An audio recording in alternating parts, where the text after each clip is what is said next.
Buongiorno a tutti, sono Fabio Botti, sono Supervisor Ingegneria Industriale della Ferretti Group, settore modelli, stampi e costruzioni. Il large format 3D printing ci ha interessato soprattutto per la versatilità che ci offre e per la possibilità di realizzare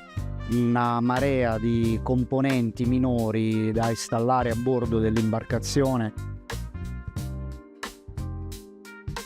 partendo da componenti decorativi tra virgolette o comunque non strutturali o semistrutturali, quali griglie di ventilazione piuttosto che plance di comando, e ad oggi abbiamo a bordo delle nostre imbarcazioni più di 250 componenti realizzati in 3D printing, sia non strutturali che strutturali.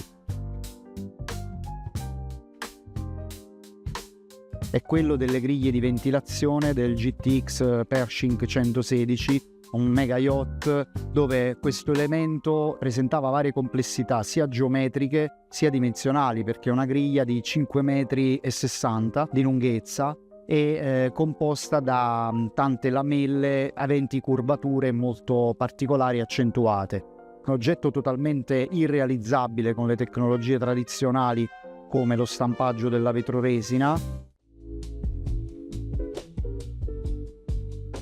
La stampa 3D consente di realizzare sistemi integrati, ovvero non avere una semplice scocca, un semplice involucro, ma avere un oggetto che anche al suo interno riceve già le geometrie e i componenti che andrebbero installati in una fase successiva.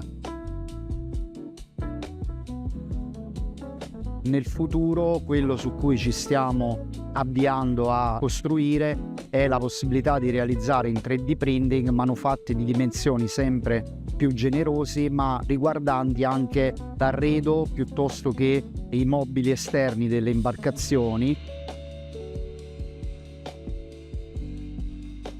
Un'azienda giovane, dinamica, con la quale costruire insieme una partnership per risolvere le problematiche che grazie a questa nuova tecnologia si possono affrontare sotto un'ottica diversa.